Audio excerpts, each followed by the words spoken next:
Welcome to the Great Detectives of Old Time Radio. From Orlando, Florida, this is your host, Adam Graham.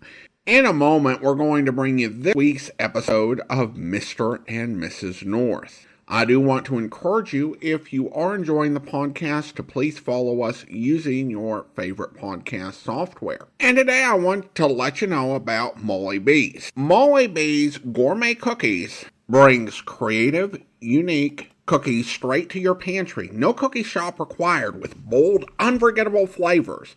They're the ultimate treat for any occasion. And I thought with Valentine's Day coming up, that this would be a wonderful time to order and get something of a little bit of a different sort of treat. You can enjoy a 10% discount by using my discount code at checkout when you go to mollybz.com. That's MOLLYBZ as in zebra.com, and use the code BOX13 to get your 10% discount. I thought we had one more 1940s episode, but this was another case of a mislabeled episode in the series, and it turned out that was an episode from 1952, which we're not actually going to play until the penultimate week of playing Mr. and Mrs. North. Today's episode aired January 3rd, 1950, and the title is Accidents on the Ice Rink. Mr. and Mrs. North, starring Alice Faust and Joseph Fish.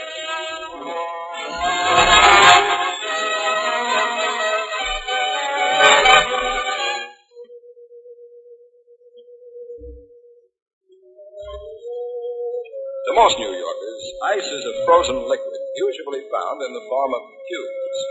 However, there are still some people who enjoy skating on it. And when Pam and Jerry are in the mood for some winter exercise, they drop in at a neighborhood ice palace and indulge in this magnificent outdoor sport indoors. Oh. Look out now, Jerry. Give me some room. Darling, are you still trying to make a figure eight? Oh, no, dear. I'm not up to 8 yet. I've just reached 4. No wonder you keep falling down. A 4 is impossible. I don't see why it should be. Just make a straight line like this. Then you cross the other foot over, and oh. Maybe I should have made 2 twos instead. Everybody takes a fall once in a while. Not that girl over there. She really knows how to figure skate. Well, we should stop looking at her figure. Huh? Besides, she's a professional. You mean she gives lessons? Now, Jerry, if you're thinking of taking lessons from that... Well, I really ought to brush up on my skating, Pam. I'm getting off. Hey, watch it. She's coming this way. I wish you wouldn't try those stunts around us. The first thing you know... See? She fell down. That was a bad spill, Pam. She's all shaken up. Jerry, where are you going? Don't get excited, dear. I just want to see if she's all right. Can I help you, miss? Oh, thank you. I'm not sure I can get up. Oh, what happened? Are you hurt? All right, there we are. No. Oh, no, I don't think so. It's just my ankle. Can you go out from under me? It wasn't your ankle, miss. It was your skate. Look, you've broken the blade. Well, good thing I wasn't trying to jump, or I might have had a nasty... What? The blade of my skate, it doesn't seem to be broken. It's been filed. You're right. It has been filed. Why do you suppose anybody would do a thing like that? Unless somebody wanted you to have an accident. Somebody did. What do you mean? This isn't the first time something like this has happened. I've had these so-called accidents ever since I came to work here. Accidents? Yes. Every night something new happened. First it was a short circuit in my dressing room. And then I was bored and the gas stove that was left on the equipment room was out in flames. Saturday, chandelier.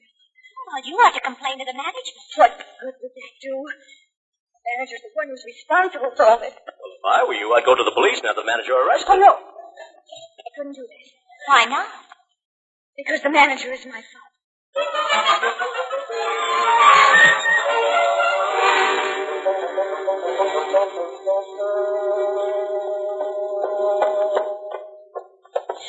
Really, Mrs. North, I don't know how you're going to speak to my father in front of me. It's going to be awfully embarrassing. Well, you don't have to go in it, Miss Russo. Look in his office alone. Oh, all right. I'll wait for you in my dressing room. Good. We'll be there in a few minutes. Mr. Russo. Mr. and Mrs. North, may we come in? All right, come in. Thanks. Now, what it is? Marcella have sent you here? Who? Marcella, my stepdaughter. Oh, she's your stepdaughter. So what difference that makes? Daughter's stepdaughter is my step, not yours. What do you want of me? Well, for Pete's sake, what are you so jumpy about, Mr. Russo? If you have daughter like Marcella, you'll be jumpy too. That girl have changed completely. Overnight. In what way? In every way. Since she come here to work with me, she like Mr. Hyde and Dr. Jackal. Every night she tried to kill me. Huh? First with loose board on stairs, then with chandelier. She tried to gas fixate me. With a stove? Oh, she tell you about that. She told us you were trying to kill her, Mr. Russo. Oh, I can kill her. Marcella kill me first. Just a minute, Mr. Russo. Maybe somebody's trying to kill both of you. What would the reason is?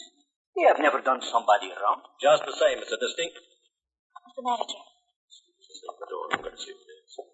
As I said, Mr. Russo, there's a distinct possibility that someone's out to kill you both, and that someone may... Oh, well, Marcella, come right in. You can hear much better inside. Oh, I wasn't really listening, Mr. North. I just wondered if you were still talking. Well, come in anyway. Mrs. North and I were just leaving. Where are we going? We're going down the hall to a public phone, dear. I'd like to speak to Bill Wygand about this. What's that? Who is? Oh, just a friend of ours, Mr. Russo. We'll be back in a little while. After you, darling. Hey, down the door! Oh, golly, what was that? I came straight at your head. I saw the safe flash just before it hit this door. Oh, my goodness. It just missed me by an inch. Are you all right, Mrs. North? Well, I guess so. Only this gives the case an entirely different complexion. How you mean? Well, the murderer isn't trying to kill you or your daughter, Mr. Russo. He's trying to kill me.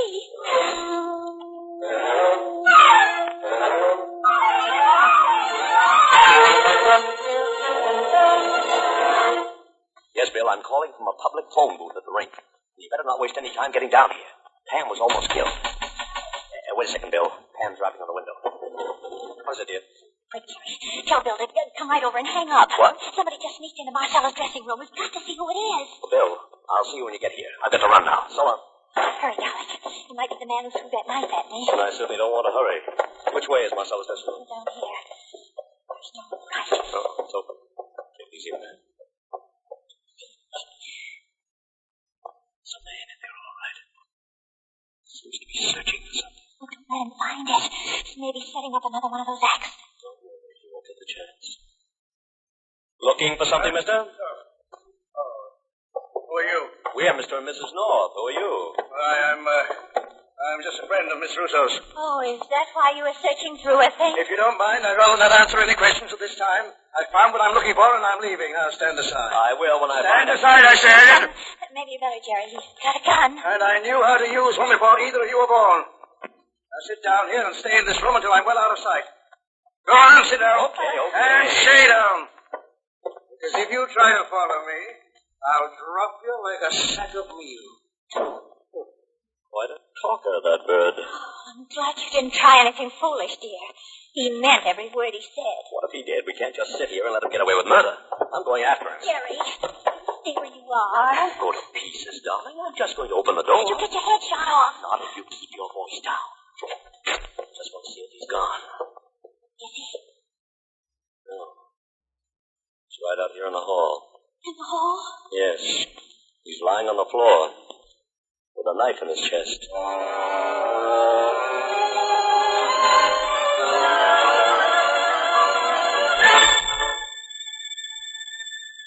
That's him, Jerry. Don't even go near him. I'm not touching anything, dear. I just want to see what he's got in his hand. What is it? Some sort of a locket with a string on it. The string seems to be broken. Careful, somebody's coming down the hall. Quick, back in the dressing room so we won't be seen. Push. He must be hurt, either. Sounds like a man. Jerry. Stop to look at the body. Good heavens. It can't be. It can't be what? Who's a mess? Where are you? Right over here. Is this man a friend of yours? Why, no. I mean, he's not a friend exactly, but I do know him. At least I did. He is dead, isn't he? Yes, I'm afraid he is. Oh, how awful. I won't be able to eat for a week. Oh, let's not talk about eating at a time like this. You're so right. I never should have mentioned it in the presence of the dead, but my stomach is such a mess. I can't stop thinking about it. I'd be a happy man if I didn't have a stomach. Well, if you don't mind, let's change the subject. Oh, of course, of course. My name is Chadwick. Arthur Chadwick. I'm a theatrical agent. And this gentleman on the floor, do you know his name? Oh, indeed. I didn't realize you hadn't been introduced. May I present Mr. Gallagher? Mr. Roy Gallagher. You say that as if we ought to know him. Well, you should. He was a very wealthy man, had scads and scads of money, one or two gold mines, I believe, in Alaska. You weren't meeting him here by any chance? Oh, no. I was just as surprised to see him here as I was to see him dead. Then what are you doing here? Why, I came to see Miss Rousseau about an engagement in an ice show. I believe I have a job for her out of town. And you haven't any idea who killed Mr. Gallagher? Oh, heavens, no. You don't think I did it, do you? Well, the sight of blood makes me curdle. Oh, dear, I'm going to have to do something about my stomach. It's beginning to twist again. Well, I don't think you're going to. Jerry, what was that? That was a scream, and if I'm not mistaken, it came from down there at Mr. Rousseau's office. Oh, no, I couldn't bear another murder tonight. Not now. You won't have to bear it. Just wait here till we get back, Mr. Chadwick. Come on, man. Do you think it's safe to leave him there with Mr. Gallagher's body, Sheriff? If I'm not, we've got to find out what happened. We'll find out, dear. Go ahead, open the door. Chance, will you? Marcella, what's wrong? Oh, Mr. Mark, I'm so glad you're here. Something's happened to my father. Oh, golly. Is he dead? No, somebody struck him on the head. He's unconscious. Oh, that's a mean bruise. Oh, the lights. The lights. He's coming to. Another light. They keep going on up in my head. Easy now, Mr. Rousseau. Who hit you? The floor. I was sitting back in chair. And you know what I am find? No back. She fall right through. And your head hit the floor. How could it miss? The floor is all over the ground. Oh, looks like another one of those accidents. This chair's been tampered with. Oh, I wish we knew who was doing all this. If we don't find out pretty soon, one of us is going to be killed. One of us has been killed already. What you say? In the hall, Mr. Rousseau. There's a man lying on the floor with a knife in his chest. And the murderer is still on the loose. What murderer? Oh, Bill, you frightened me. Sorry, Pam. I didn't realize a murder had been committed between now and the time you called. Where's the body? Down the hall, Bill. He was killed right in front of Marcella's dressing room.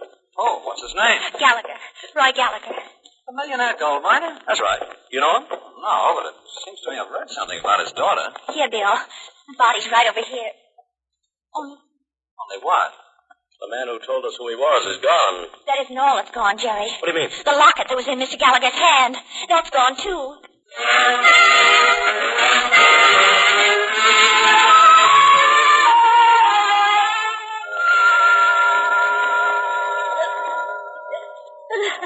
Easy now, Miss Gallagher. I know it's an ordeal for a girl to identify her father's body, but since your mother isn't alive, I had to call you. Well, what more do you want of me? How much longer do I have to stay in the office, Lieutenant White? Well, she's right, Bill. The poor kid's in no condition to answer any questions now. We've got to find some clues, Jerry, and Miss Gallagher's the only one who can help us. I'll help in any way I can, Mrs. North. But I told you everything I know. I've even brought you my father's scrapbook. But I'm sure he didn't have an enemy in the world. Oh, but your father must have had some enemies, Miss Gallagher. His scrapbook is just filled with pictures of people he knew. Well, most of those pictures were taken when he was a young man. Up in Alaska, they're just sourdoughs, grub stakers, fur trappers. And you don't know any of them? No, I've never been in Alaska. My mother and I lived here until she died. And for a good many years, I thought my father was dead, too. Until he struck it rich and came back to New York. When was that? It's about 4 years ago. When I was trying to get a job on the stage. Oh, yes. There's a clipping about it in the scrapbook. Actress reunited with millionaire father after 20 years separation. No, please. Don't read that now. Oh, I'm sorry. I didn't realize. It's all right. It's just that I can't help thinking about losing him when it was only a few years ago that I found him. Miss Gallagher, I don't think there's any need to keep you here any longer tonight. Suppose you come with me and I'll put you in a cab. All right. Because I haven't been much use to you, Lieutenant. On the contrary, Miss Gallagher, you've been a great help. Poor girl, I can just imagine how she feels. I know. The way she was dragged down here, and then having to identify. Jerry, look. What's it? This picture in the scrapbook. Doesn't that man's face look familiar to you? Huh? Oh, without the beard, I mean. Oh. This man with his arm on Mr. Gallagher's shoulder. Cover up his beard, and what have you got? Practically nothing. That beard's all over his face. Oh, for goodness sake, Jerry, don't you know who this is? Mr. Russo. Marcella's father? Yes. He must have been in Alaska with Mr. Gallagher. Don't you see? He's dressed like a fur trapper. Oh, what are you getting so excited about? Because this puts a new light on the case. If Mr. Gallagher and Mr. Russo knew each other, Mr. Russo might have had a reason for killing him. What sort of reason? Come on, Jerry. That's what we'll have to find out.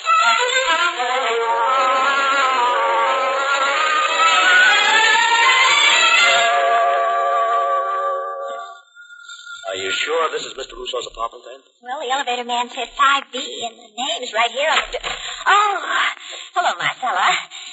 Is your father home? Yes. What's wrong? Who said anything was wrong?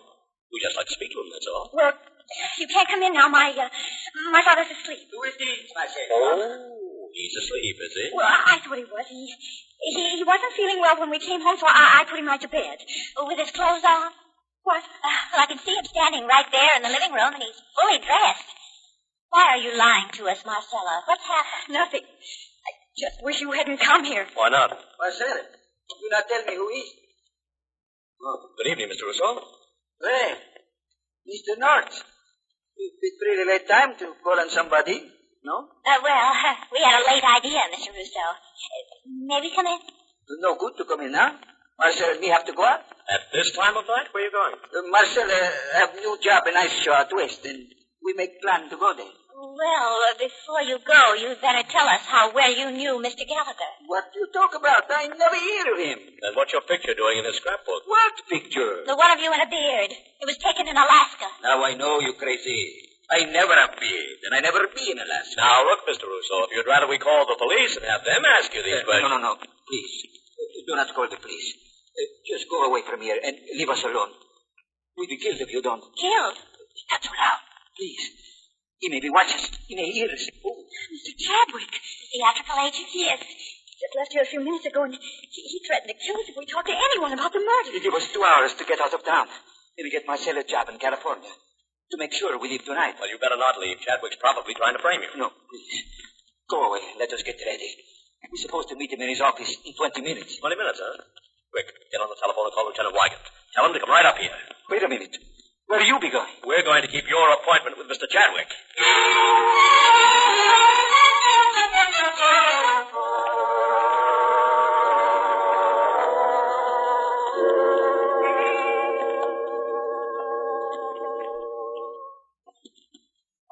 Don't understand it, Jerry.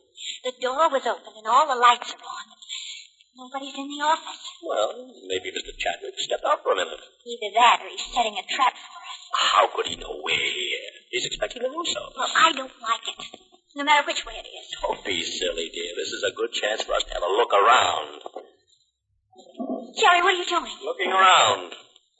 Go through those files, Pam. If Miss Gallagher was an actress, he may have some sort of record of... What is it? Did you find something? I'll say I found something. The locket that was stolen from Mr. Gallagher's hand. Chadwick is the one who took it. I wonder why. We'll find the answer to that one. When what, Mr. North? Oh, Jerry, here's Mr. Chadwick. Mr. Chadwick in a loaded gun, Mrs. North. What are you two doing here? Why, we were waiting for you, Mr. Chadwick. Yes. We knew you were a theatrical agent, and we came to see you about a job. We do an act in vaudeville. Oh, really? And what is the nature of your act? The nature? Oh, we're acrobats. Is that so? Well, suppose you do a few back somersaults for me. Here? In this little tiny office? Why not? Move the desk back. There's plenty of room. Oh, but we don't do that sort of thing. No? Well, what sort of acrobatics do you do? Well, we have a high wire act. I balance a chair on one leg, and she sits on my head and spins plates. I'm just a cheesecake, Mr. Chadwick. And you expect me to believe all this, of course. Well, of course. Then what are you two doing with that locket in your hand? Why did you open my drawer and fish it out, eh? Well, Don't bother to explain, Mr. North. I have an act, too, you know. A sharpshooting act. And it goes like this. Hey, what are you doing? Giving this office the proper look. You see, I'm afraid you know too much. I've got to make it look like you were ransacking this place when I shot you. Shot? shot? I did, Mrs. North. The law allows a man to protect his property against marauders. And in the darkness, I couldn't see who you were. Oh, what darkness? Don't worry about it, Mrs. North. When I turn off the lights, you'll both be dead.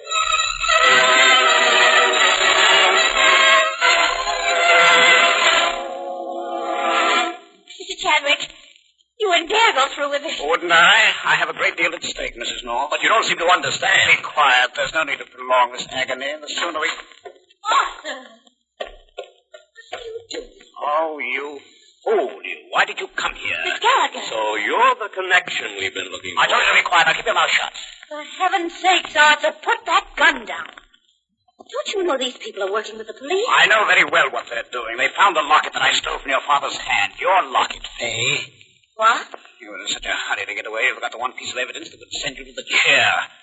The locket that your father pulled off your neck when you stabbed him. Oh, no, I didn't stab him, Arthur, and I wasn't wearing a locket. You weren't wearing it? No. Then you didn't kill him.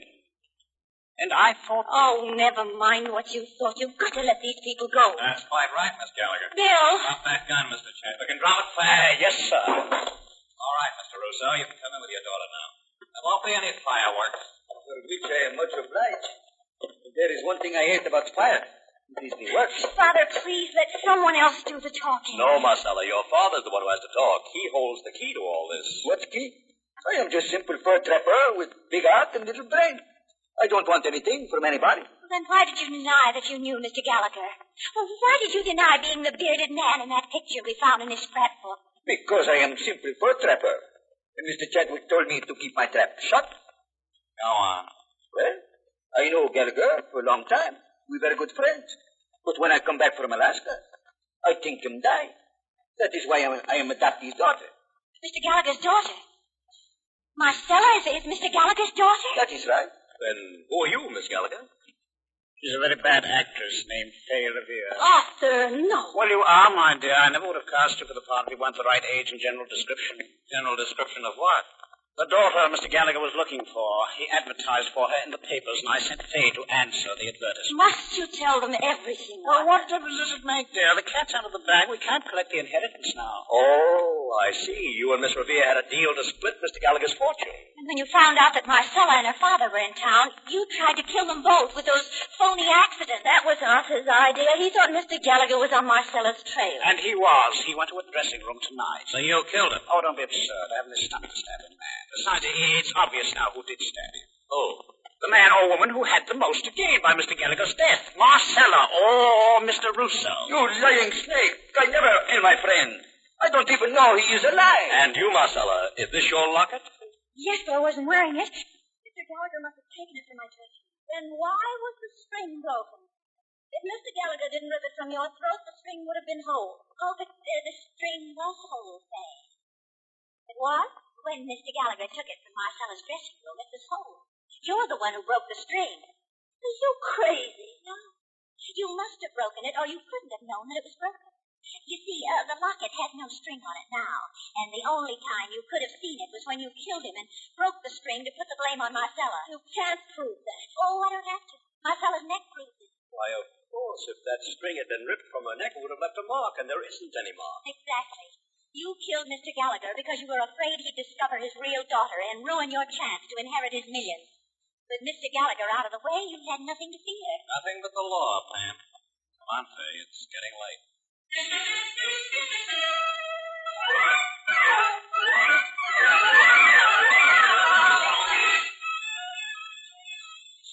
did it, Jerry. I did it. What, dear? A figure 8.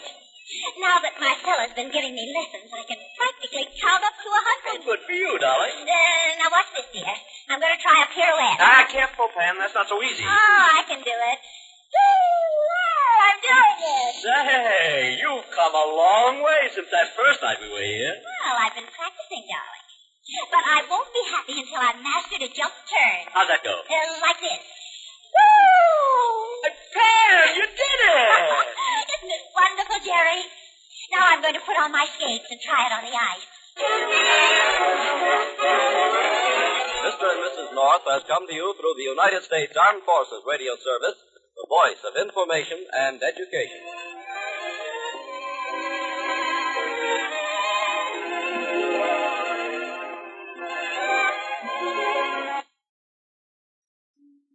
Welcome back. A nice little mystery with a lot of suspects where Pam once again solves the case through the magic power of being the only one who's actually paying attention to what anyone else is saying. We also had a different actor as Lieutenant Wagon, and I'm not certain who it is. The resources I've been able to find on the series list Stats Cotsworth and Francis DeSales, who played the role during the Richard Denning and Barbara Britton era, as the successors to Joseph Curtin and Alice Frost. However, this didn't sound like a typical Stats Cotsworth voice, and I'm not certain who else it might have been, but if you have any ideas, please feel free to let me know. Well, now it is time to thank our Patreon supporter of the day, and I want to go ahead and thank Jennifer. Jennifer's been one of our Patreon supporters since November 2019, currently supporting the podcast at the rookie level of $2 or more per month. Thank you so much for your support, Jennifer, and that will do it for today. If you're enjoying the podcast, please follow us using your favorite podcast software. And if you're enjoying the podcast on YouTube, be sure to like the video, subscribe to the channel, and mark the notification bell. All those great things that make YouTube channels grow. We'll be back next Thursday with another episode of Mr. and Mrs. North. But join us back here tomorrow for yours truly, Johnny Dollarware. Huh? Oh, come in, Ray. Come in. See us come up the drive? I want you to meet the man I've been telling you about. Ray Smishney, this is Johnny Dollar. Hi, Ray. Johnny. Only I'm afraid he got here too late, Earl. Oh? Well, what do you mean? Well, just a few minutes ago, before you got back here in a gully up on the West Meadow, way up where I dumped the trash, you know where I mean? Yes? Remember the bear cave I pointed out to you one day when you went up there with me in the Jeep? You mean that bear got Rollinov? No, but that's where I found him. Rollinov? Dead, Earl. Dead? A bullet hole in the back of his head. I hope you'll be with us then. In the meantime, send your comments to box13@greatdetectives.net. Follow us on Twitter at Radio Detectives and check us out on Instagram, instagram.com/greatdetectives. From Boise, Idaho, this is your host, Adam Graham, signing off.